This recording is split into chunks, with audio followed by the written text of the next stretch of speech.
E kam motrën që 8 vite smut prej magjisë. Kun ilaç sun pi dalim, çka me ba? Na i hoqë që mundet mi ndihmu.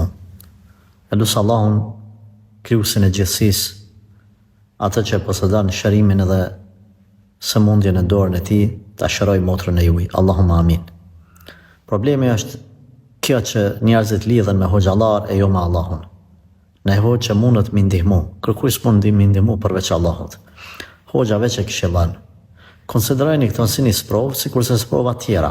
Ka njerëz 5 vite, 4 vite me kancer, pastaj shërohen, ka prej tyre që nuk shërohen. Ka njerëz që kanë smundje të tjera, migrenën, ato këto sen, me kanë 20 vite, 30 vite, nuk shërohen kur. Edhe smundja, edhe magjia është smundje. Është obligim që me i kry ibadetet, adhurimet, deri në maksimum. Çdo besimtar i smut edhe i shnosh. Pastaj mu lidh veç me Allahun. Me hoxhallar jo. Hoxha veç mund me të këshillu, çka me bat, me të lexu Kur'an një herë në muj, një herë në 2 muj. Plus minus normal.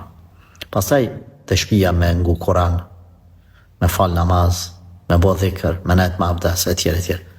Sprova është e di. Sprova është. Por ma shumë ibadete, prapë s'po shërohet, prapë sprovë themi është. Prapë sprovë. Mundet më konë sprovë me vitet të tëra. Lumaj që ban sabër edhe nuk i te kalon kufet. A është letë, jo vëlloj së është letë. As për ta, as për juve. Por, keni kujdes që të që përmenda mos u lidhni me hoxhallar. Këshilla me marë për hoxhallarve, por jo me lidhë zamrën me mendu se ata mundon me të shëru. Allahu ja letoft, Allahu e shëroft, Allahu i ndihmoft motrës tuaj. Amin, amin, amin.